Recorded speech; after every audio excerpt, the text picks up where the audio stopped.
Taste the Daily. என் பேர் சுரேஷ்குமார். நாங்கள் உற்பத்தியாளர் சார்பாக பேச வந்திருக்கோம். சிறு உற்பத்தியாளர் சார்பாக பேச வந்திருக்கோம். எங்களுக்கு இந்த உற்பத்தியாளர் முதல்ல இந்த கூட்டத்துக்கு ஏற்பாடு பண்ணி கொடுத்துருக்க முன்னாள் முதல்வர்களுக்கும் வருங்கால முதல்வராக வரப்போறவங்களுக்கும் முதலில் உங்களுடைய சார்பாக நன்றியை தெரிவித்துக் கொள்கின்றேன். இப்போ எங்களுடைய உற்பத்தியாளர்ங்கிறது என்ன ஆயிடுச்சுன்னா, நெசவு தொழில எங்களால் நல்ல விதத்துல கொடுத்து வாங்குறதுக்கு வாய்ப்பே இல்லாத வரைக்கும் ஒரு சூழ்நிலை ஏற்பட்டு போச்சு. அதுக்கு காரணம் என்னன்னா, எங்களுக்கு எந்த விதமான அரசு சம்பந்தமா அரசுல இருந்து எந்த விதமான சலுகைகளும் எங்களுக்கு கிடைக்கிறது இல்லை. நாங்களும் ஒரு பல வருடங்களா போராடி இருக்கோம்.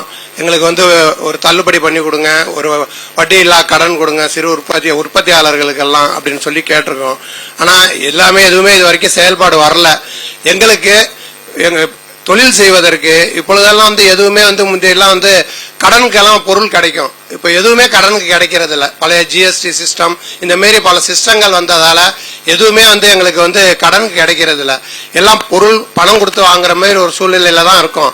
அந்த மாதிரி வாங்கி கொடுக்கறப்போ நாங்க தயார் பண்ணி பணம் கொடுத்து வாங்கி அதை எங்களுக்கு மார்க்கெட்டிங் பண்றதுக்கு எதுவுமே கேஷ்க்கு கிடைக்கிறது இல்லை. மார்க்கெட்டிங் இல்லைங்கிறது ஒரு சூழ்நிலை. ரெண்டாவது அது பண்ற மார்க்கெட்டிங் எங்களுக்கு பணம் கிடைக்கிறது இல்லை. எல்லாம் மாசம் 4 மாசம் மினிமம் இதை மாரி ஆகுறப்போ அதெல்லாம் எங்க சமாளிக்க முடியாத சூழ்நிலையில இருக்கும். இதுக்கெல்லாம் அரசு துறையில இருந்து எங்களுக்கு வங்கிகள் மூலம் எங்க தொழில் செய்வதற்கு வட்டி இல்லா கடனா கொடுக்கறதுக்கு ஏற்பாடு பண்ணி கொடுக்கணும்னு முதல் கோரிக்கையா சொல்றோம். ரெண்டாவது கோரிக்கையா இப்போ எங்களுக்கு தொழில் பண்றதுக்கு கிடைக்கிற பொருள் அரசு மூலியமா மானியத்துல எங்களுக்கு கச்சா பொருள்கள் எப்படி கைத்தறி கூட்டுறவு சங்கங்களுக்கு மானியமா கொடுத்து பண்றாங்களோ அதே மாதிரி தனியார் நெச உற்பத்தியாளர்களுக்கும் மானியம் கொடுத்து எங்களுக்கு அதெல்லாம் ஊக்குவிப்பு பண்ணி கொடுக்கணும்னு சொல்லி ரெண்டாவது கோரிக்கையா வைக்கிறோம். மூணாவது கோரிக்கையா ஏற்கனவே எல்லாருமே சொல்லிட்டு இருக்கிற மாதிரி கிட்டத்தட்ட தெரிஞ்ச ஒரு 10-15 வருஷம் முன்னாடியில இந்த 22 ரகங்கிறது 11 ரகம் ஆயிடுச்சு. இப்ப 11 ரகமும் எதுவுமே எங்க கையிலேயே இல்லை. அதுல எல்லாமே விசைத்தறிக்கும் வெவ்வேறு ரகங்களுக்கும் போயிடுச்சு. கும்பகோணம் நான் இப்போ எப்படி டெம்பிள் சிட்டின்னு சொல்றோமோ அது மாரி கைத்தறி உலகம்னா கும்பகோணம் தான் அப்படின்னு ஒரு காலத்துல காஞ்சிபுரத்துக்கு அடுத்து கும்பகோணம் தான் நம்பர் 1 இருந்தது. இப்போ கைத்தறியில இருந்து கைத்தறி செய்யற ஆள் யார் இருக்காங்கன்னு தேடுற நிலைமைக்கு போச்சு. தொழில் ரொம்ப நலிஞ்சு போச்சு. அதுக்கு காரணம் யாராலையும் தொழில் கொடுக்க முடியல. அதுக்கு காரணம் விசைத்தறியில இருந்து வர்ற புடவைகளுக்கு மத்தியில எங்களால போட்டி போட முடியல. போட்டி போடுறதுக்கு வழி இல்ல.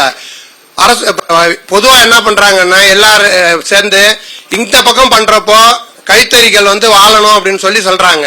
விசைத்தறி பக்கம் போடப்போ விசைத்தறியை நாங்க கைவிட மாட்டோம், விசைத்தறி தான் நல்லா நடத்தணும், நீங்க தடை பண்ணக்கூடாது அப்படின்னு சொல்லி அந்த சைடு பேசுறாங்க. ஸோ இதுல மாதிரி பண்ணிட்டு போறப்போ எங்களை மாதிரி பாதிக்கப்படுறவங்க எங்களால அடுத்த ஸ்டெப்புக்கு போக முடியல. இங்க இருக்கிற சூழ்நிலையை பொறுத்து இங்க இருக்கிற சுத்தி இருக்கிற கோஆபரேட்டிவ் நம்பர் 1 தீகோ தீகோ சொசைட்டினா கும்போணம்னா தீகோ அந்த அளவுக்கு சொசைட்டில ரொம்ப நம்பர் 1 இருந்து பண்ணிட்டு இருக்காங்க. அந்த காலத்துல இருந்து அந்த சொசைட்டி எல்லாம் வாழ்வாதாரத்தை எல்லாம் கணக்கு பண்ணி இங்க எத்தனை பேர் கிட்டத்தட்ட சொசைட்டிலேயே ஒரு 2000 பேருக்கு மேல உறுப்பினர் இருப்பாங்க. ஆனா அப்போ பாத்தீங்கன்னா தனியார் உற்பத்தியாளர்களே 10,000 தறிக்கு மேல தனியார் உற்பத்தியாளர்கள்லாம் இருந்தாங்க.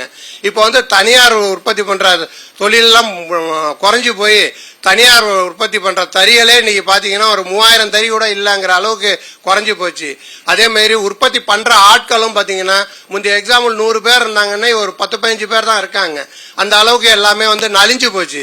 இதுக்கெல்லாம் நீங்க முயற்சி எடுத்து எங்க மறுபடியும் எங்க தொழிலா வாழ்வாதாரத்தை மறுபடியும் உயர்த்தி எங்களோட கைத்தறி ரகம் எப்பவுமே இந்த குலத்தொழில் யாருமே கைவிடாம நல்ல விதமா குலத்தொழில் பண்றதுக்கு அரசு மூலியமா நல்ல நடவடிக்கை எடுத்து கொடுக்கணும். மாற்றாக இத மாரி விசைத்தறி பட்டு புடவை தான் நெய்யணுங்கிற மாதிரி இல்லாமல் விசைத்தறியில எத்தனையோ ரகங்கள் போயிட்டு இருக்கு.